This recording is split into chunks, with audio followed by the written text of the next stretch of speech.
Introduction to 1 John. The author of the epistle was John, son of Zebedee, the disciple whom Jesus loved. He was the youngest of the apostles and survived them all. He does not indeed put his name to the epistle as the apostle Paul, Peter, James, and Jude do to theirs. And it is easy to observe that when this disciple in his writings had any occasion to speak of himself, it was usually by a circumlocution, as the disciple whom Jesus loved, or the other disciple, studiously concealing his name, so that his not putting his name to his epistle need not create any scruple about his being the author of it, which everywhere breathes the temper and spirit of this great apostle.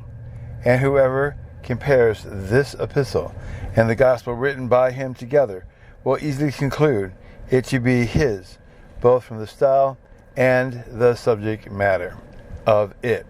And besides, as Exposition asserts, this epistle was generally received without scruple, both by ancient and modern writers. It is called general because it is not written and sent to any particular church or person, and not because it was for the general use of the churches, for so are the particular epistles, but because it was written to the Christians in general, or to the believing Jews in general, wherever they were. For this it was written to the Jews seems evident from 1 John chapter 2, verse 2.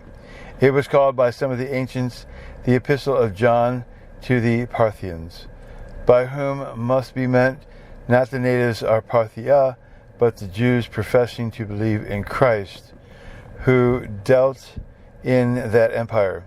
We read of the Parthians Jews, a feast of Pentecost, Acts chapter 2, verse 9, who at that time might be converted, and upon their return to their own country, lay the foundation of a gospel church state. There, Dr. Lightfoot conjectures from a passage in 3 John 1:9 that this epistle was written to the Corinthians, but there does not seem to be any sufficient reason for it. As for the time when and place where the epistle was written, it is not easy to say.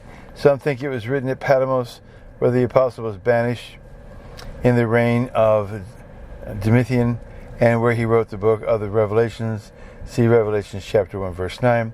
And here some say he wrote his gospel in this epistle, and that a little before the destruction of Jerusalem, which he calls the last time or hour, and that his design in writing it was to exhort the believing Jews, either in Parthia or scattered about in other countries, to belovedly love and to warn them against false Christ and false prophets, which were now gone forth into the world to deceive men. See 1 John chapter 2, verse 18.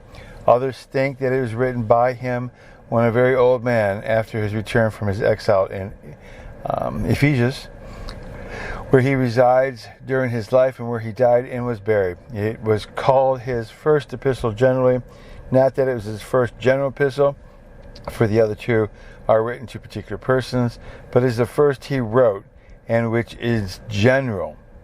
The occasion and manifest design of it is to promote brotherly love, which he enforces upon the best principles and with the strongest arguments taken from the love of God and of Christ, from the commandments of Christ, and its being in evidence of regeneration and the truth and glory of a profession of religion, and also to oppose and stop the growth of lascivious principles and practices and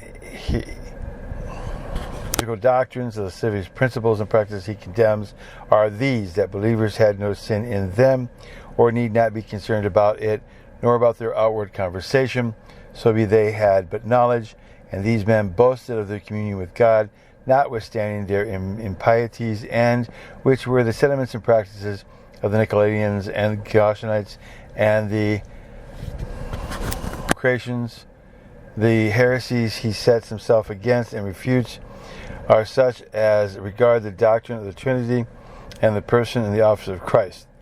There are some who deny a distinction of persons in the Trinity and assert there was but one person, that the Father was not distinct from the Son, nor the Son from the Father, and by confounding both tacitly deny there was either, as Simon Magus and his followers regard, is to add to these in 1 John chapter 2, verse 22, and others, as the unbelieving Jews, denied that Jesus was the Messiah, or that Christ was come in the flesh. These are taken notice of in 1 John chapter 2, verse 22. Others, that professed to believe in Jesus Christ, denied his proper deity, and asserted he was a mere man, and did not exist before he took flesh of the Virgin, as Eman and spelled Cerinthus. These are opposed in 1 John chapter 1, verse 1, and others deny his real humanity, and affirmed that he was a mere phantom, that he only had the appearance of a man, and assumed human nature, and suffered and died and rose again, in show only and not in reality, of which sort of the followers of Satyrus and Basileus, and which are confuted in 1 John chapter 1, verse 1. This epistle is, by Clemens Alexandrinus, called his greater or larger epistle, it being so in comparison to the other two that follows.